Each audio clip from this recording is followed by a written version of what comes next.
British ki lanmi tengol ahumna Manipur ki maikai ahumda landarak kadaure haiba pau lebak kasida tanakhi.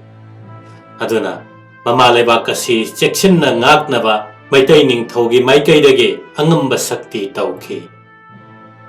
Tengol ahum semduna awang nongchup amasung nongpok maikai ahumda taurang tauduna thamki.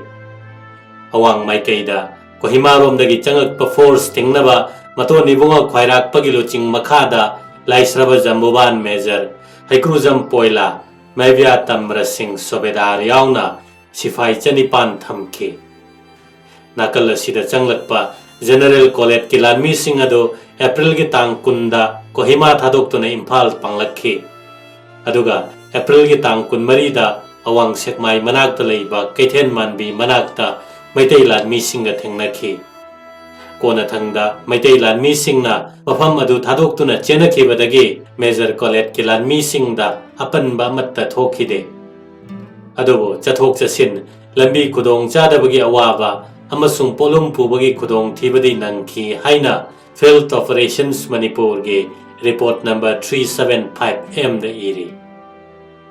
Manipur gi nongchupta kasar phauduna changakpa Lieutenant Colonel Renik Kilanmi Singh adu tingnaba sanakhya kala sanagi lamjing makhada ngangba sana laurung purel yenkhoiba poila longjamba poila yauna lanmi lising ama thaki. Bakhoina British lanmi ga khut thongnabada Maitai lanmi 10 sikhi. Amadi nongmaina panbadagi phawi. British lanmi singna April 15 da Poijing Turen gya koibada leiba khul singda landarami. Tang kuntarukta Poijing yausenki.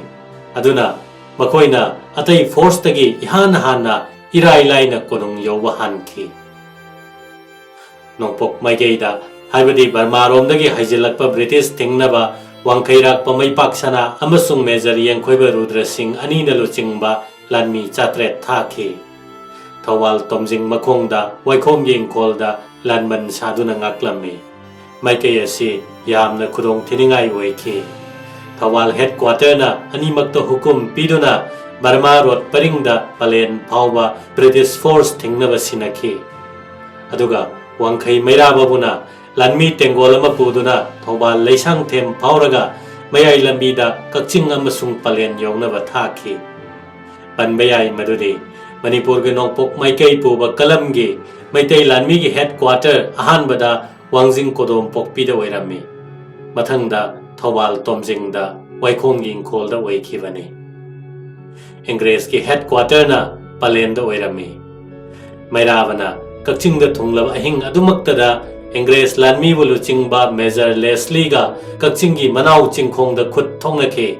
Wangkhai mairabaga konana Maitai lanmi kun sikhi. Ahan balanjangda Mairabana langam piram thelurabane. Mai pakpagi asa damayai kaduna ahingda British lanban changlubane. Lanban gi thongak padu hatoklaga lanban manungda attack tawrubada British lanmina question duna hatkibane. Wangkhai mairaba tuba sidagi Maitai gi maikaida ninghannaba amasung mipaiba poknakhi. Mairaba turaba matungda British force na asum changselakuna Khumu ching lanthokuna lausi pat pan sapam tekcham charoi ching amasung langathel yausilaklami. Matam maduda Maitai lanmi sing sapam da paiduna leirame. Maitai lanmi ga marisuba Gurkha Rifles ke captain FM Randal gi force ka mayok navada asokapan yamna thokhi haina captain Randal gi report iri. Maitai officer amaga sipai amaga sikhi British officer aniga sifai mangaga sokhi haina su iri. Manipur gi luraba tanja sida mathangi luchingba kanabu thagadage haina kangla da khana nainakhi. Yamna khana nainaraba matungda pauna brajavasi bo mathangi luchingba oina thanaba lepnakhe. Amasung Javraj Tikendrajit amasung Thangal General anina wafam asi pauna brajavasi masamak kauduna khanganki. Pauna Brajavasi na so harau yake. Sobedar Pauna Brajavasi amasung Songthamia animakpo kudakta Major Pham kahalaga thakibane. British lanmi sing ado langathellagi hendorакtanaba Maitai singna Khongjom Turen gi torbanda kheba chinggi chingthakta lanban sarame. Lanban adu yerum mawongda gas yangkai sange gas nipu pai. Burma rotagi gas sanirom nongpoklomda haijillaga ahangba mafam amada sabani. Leikhom amasung leipakna chekpal loi. Chekpal adu maikai pumnamakta phut mari wange. Lanban asigi nongpok nongchup makha maikai ahumda phut tarani thoi luba phut tara manga pakpa khongban na ikoi sile. Khongban adu phut ahum mari rom lu na ising le. Yamna wangba napi jat amana khajile. Manakta changdriba makai khongban lei haiba khangde. Khongban adugi wangmada su napi ngaktana kupchenba kom macha kaya marum le. Lanban manungda so chekpal marumda yamna luba kom ama sang na le. Maduda maitai lanmi singna position lawi. Lanban gi mayai chabukta wa mapai amasung napi mapun thamlame. Lotpham kudong chanabagi damaktani. Lanban gi wangmada nongpoklomda aduk wangdaba kheba chingna awangdagi kha maikai phawba phut chaunga sangna koisenduna le. Lanban dagi kanagumbana irai laina Burma road lomda thokpa yai. Lanban manungda tana mapanda so akan matengol amana chekpal marumda leiraga lan soknai.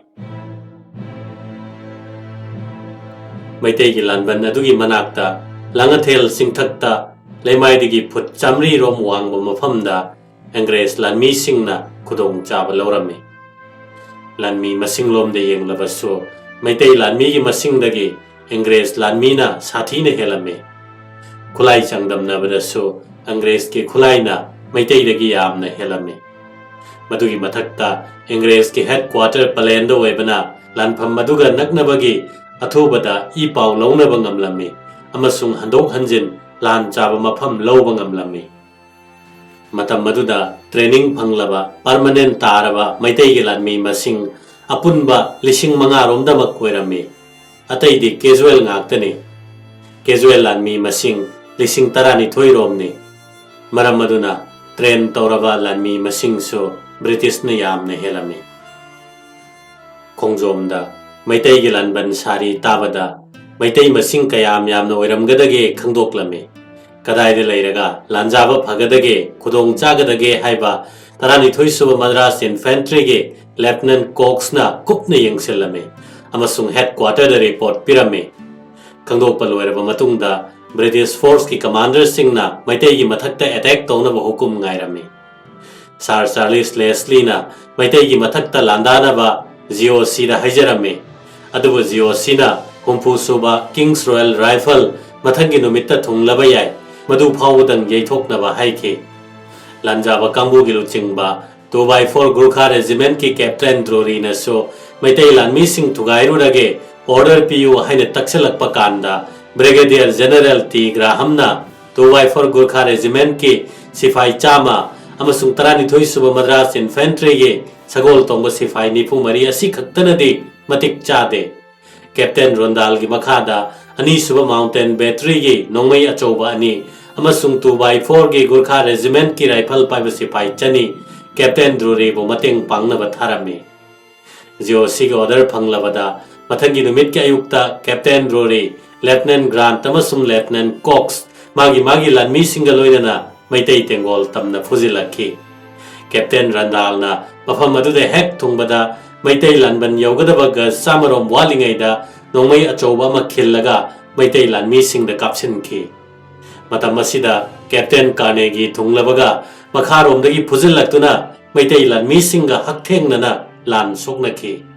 British Mountain Infantry na so bhimongda maikai ahumdagi attack tawki. Maitai gi khutta Lieutenant Grant amasung Cox animak nongmai na panduna sokki. Lieutenant Grant kot lilambadagi khara saphabani natrabadi siba yaba khongphamni. Madudagi British lanmi singna sauduna maitai gi asiba hakchang sing adu komda thadaduna phumjelame. Lieutenant Cox ti oi thangba lengbanda panbane. Mahakpo kaplamba maitai lanmi ado Mountain Infantry gi lanmi singna koitan tanaduna hatki. Lanban nasida Lieutenant Grant na ihan hana changbada maitai amana angoba phiralama thangatpa ubada surrender tawramale haiduna mahaki lanmi singda nongmai kapalepna order tawki. Maitai aduna Angres lanmi singna lanban naksilakpa ubada nongmai kapakpadagi kapnaba haukhibani haina The Fight at Langathelgi report te iri.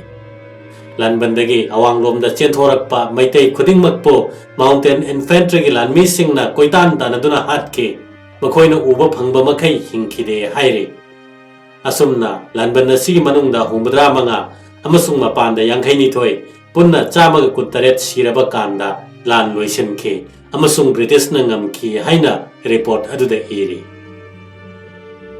Khongjom landa masagi leijaba thaduna marebak amasung majatigidamak thawai katkiba maitai lanmigi luchingba Major Pauna Brajavasini. Brajavasi gi lamjing makhada Khongjom landa sikiba maitai athauba singi manungda Major Khongjom Chinglen sana Jamandar Loitongba Jamandar Kaisa Hairang Khongja yauri. British ki maikai de yaukiba awang bathaki army officer singdi 2x4 Gurkha regiment ki Sir Charles Leslie, Captain Randall Carnegie, Lieutenant Grant Ducat Peterson amasung Dr. Clarkson ne. Tarani thoi suba Burma regiment kina Captain Prescott amasung Lieutenant Grant ne. Lieutenant Cox ki makhada nifu suba Mountain Infantry amasung ani suba Mountain Battery ki Lieutenant Percy ne. Sokhib officer sing de Captain Drury amasung Carnegie, Lieutenant Grant amasung Cox ne. Sifai maraktana mapan sathina sokhi aduga sikhibana Jamandar Adjutant Kikuram Gurung amasung Sifai Dalia Thapa ani khaktane.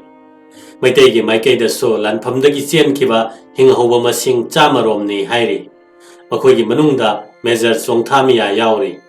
Panbayai madudi Pauna Brajavasi tu ba hing adumaktada Thawal gi headquarter da leiramba Commander in Chief yengkhoibana chingba pumnamak mafam adu thadoktuna chatkhiramle. Chongthamia na mafam adu yoba matamda kanamata leiramdre. Khongjom lan ngamlaba matungda Imphal panglakpa British force na Major Chongthamia bo Thawal athokpamdagi phakhi amasung bandi thamkhi. Kristabta lising amaga chanipan maribudra mathoigi megi tang mangada mahaki bichar hokhi. Amasung chief political officer S. Maxwell na numit asida mahaki jaban lawkhi. Megi tang tarani thoida sidri phawba farsi tawduna hatnaba rai pikhi. Niranjan Subedar ga mahakka punna numit asimaktada rai pibani.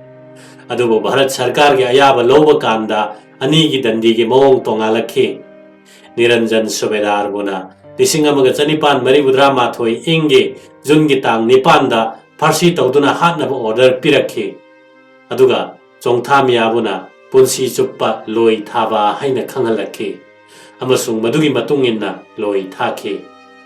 Niranjan Subedar da piriba maralasi mahak Tikendrajit ki yet thangba pamom gi misakni haiduna pikhibani. Khongjom lan gi tarik ki matangda chayetnaba mathokle. Akhang hai singi marakta mot manadaba ama leire.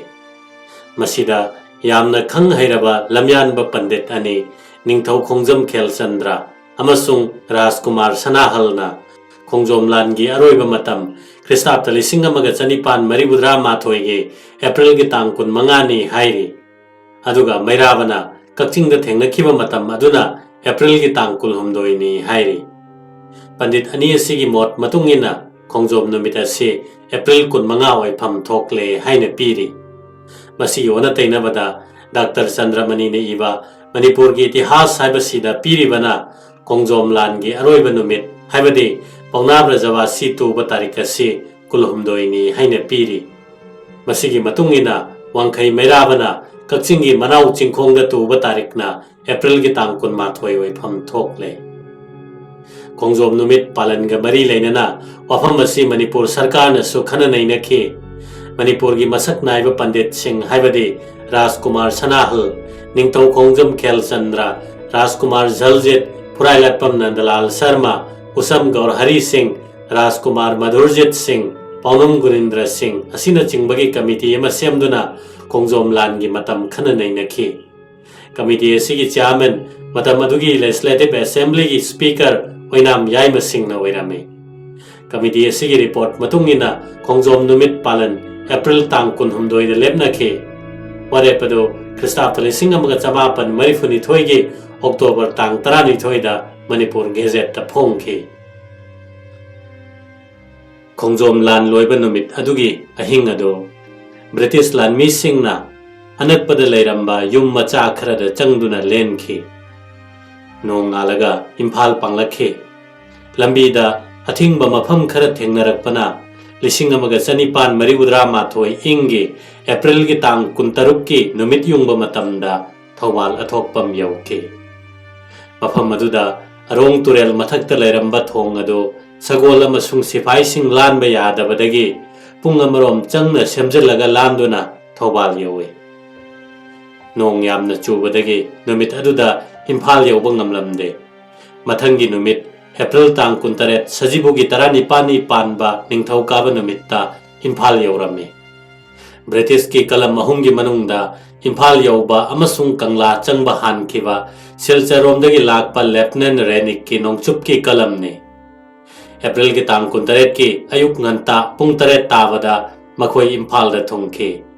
amasung kalam masigi sifai knowledge na ihan hana kangla manungda changke kalam masigi mathangda Khongjom dagi lakpa tumu kalam amasung Kohima kalam numit asimaktada thungladuna tengol ahumgi lanmi pulle maitai gi pakhang bayek pangoba phiran chingtharaga British ki jek phiran paihanke numit ado Manipur gi atiada leisin maron ahum thakhe numit masakku khide haina chaitharol kumbabada iri sajibuda leisin thabaduda maitai praja pumnamak ngaknakhe Panbayai madudi kasargi deputy commissioner major Maxwell so silchar kalam gi matung induna kangla manungda changak paduda yauramme field operation Manipur gi report number 375 ta palli madudi silchar amasung Kohima gi kalam animakki Manipur khongjangda pot pusinbada major Maxwell na achauba mateng pikhi British lan missing na kangla panglakpada maitai na thingba pikhidaba amasung mayok na khidabagi matangda wafam ama panba yai madudi political officer gi head clerk koiramba Rasiklal Kunduna British ka mayok na batarabadi nupi angang san brahman yamna sokpa tare haiduna Seram Tomba mayang lambam murali amasung pukrambam patma ahumakpo angoba phiran amamam paihanduna maikai ahumakta pau chelhanke aduna Imphal da maitai na British ka mayok na khidabani British na kangla manungda changbaga makhoi sifai singna konung manunggi potchai pumnamak chakhairame amasung mai thadoklami Mr. Quinton amasung Gremut amade atai Ingres masa sing pumjin kiba masa sing ado leinungdagi kothoktuna army sanman ga loinana amuk pumjelami sana konunggi saruk khara mang takhanke manghan kiba sing adugi manungda sanathong chirai thong hogai bi thong Sri Govindagi Mandir Mathaki Sana Mapak Sri Govindagi Dalan Gidamak Chandrakriti Maharaj na Jaipur dagi purakhiba marble mapak asina chingba yauri Kangla sa ani adubo April tang kuntragi numidang wairamda Captain Allen amasung Lieutenant Crescren Royal Engineer anina Kangla sa ani gi machinda dynamite chanduna kapkhai ki hat kiba sifai singi I taisin kibagi molom nani konung mang takhan kiwa se Governor General Lord Lonston na British United Column gi makok thongba Brigadier General Coletta makhoina Manipur da landa ba chalam daida April tang 12 da pikhiba pauta ki matung inani Manipur gi araiba khulai pumnamak khomgat naba plan tawraduna akhanna cherol ama thoktuna praja singda khanghanki madudi Manipur Field Force ke lusingba Officer General Coletta Manipur ki praja singda khanghale atai order ama thoktriba phawba Manipur da mi amatana nongmai amasung kusakhalai thangchang na chingba thamba yaroi pumnamak ado notice asi tawbagi numit taret ni gi manungda Manipur gi lanbanda chief political officer da pikhalakadabane order asi thokraba matungda kanagumana thamlamba thoklabade mahakaduba hatpa natraga mapanda thadokpagi dandi pigane British Sarkar ki order ki badagi Manipur ki praja singna mana pairamba khulai surrender tauki madugi mamangda khulai kayamu kamaso British lanmi singna konung changak pada phakhrabane aduga Khongjom lanphamdagi maitai lanmi singna pairamba khulai sing aduso British na phangkhrabane